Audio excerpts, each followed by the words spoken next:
భూమి మీద నుంచి సముద్రం మీద నుంచి కూడా చిన్న చిన్న లక్ష్యాలను ఛేదించే క్రూయిజ్ క్షిపణులు ఉన్నాయి. అవి చిన్న చిన్న లక్ష్యం, దూర ప్రాంతాలకు వెళ్ళేవి చిన్న చిన్న క్షిపణులు. అంటే ఇప్పుడు హర్ముజ్ జలసంధిలో షిప్పులు వస్తాయి వేసేయడానికి, యుద్ధ నౌకలు వస్తాయి వేసేయడానికి, అని దగ్గర ఉన్న వాటిని చేయడానికి,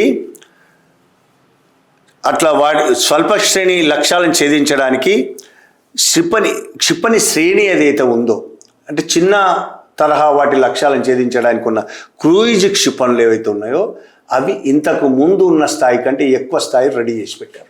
గతం కంటే కూడా, అంటే యుద్ధం జరిగిన తర్వాత మరింత నష్టపోవాల్సిన పరిస్థితి నుంచి వాళ్ళు అతి ఎక్కువ తయారు చేసే స్థితికి వెళ్ళిపోయారు వాళ్ళు.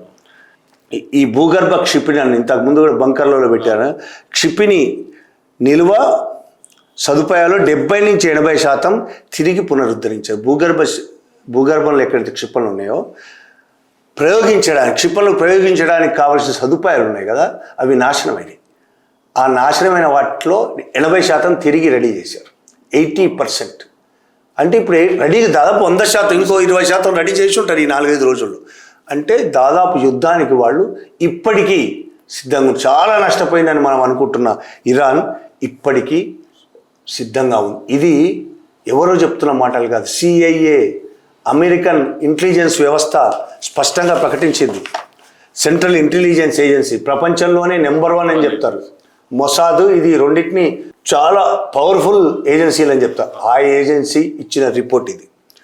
ఆ రిపోర్టు గూఢచర్యంతో సాధించిన రిపోర్టు లేదు, ఉపగ్రహ చిత్రాలు, ఇతర నిఘా, అనేక రకాలుగా తయారు చేసిన రిపోర్ట్. అది చాలా పర్ఫెక్ట్ రిపోర్ట్. ఆ రిపోర్ట్ ట్రంప్కి ఇచ్చింది.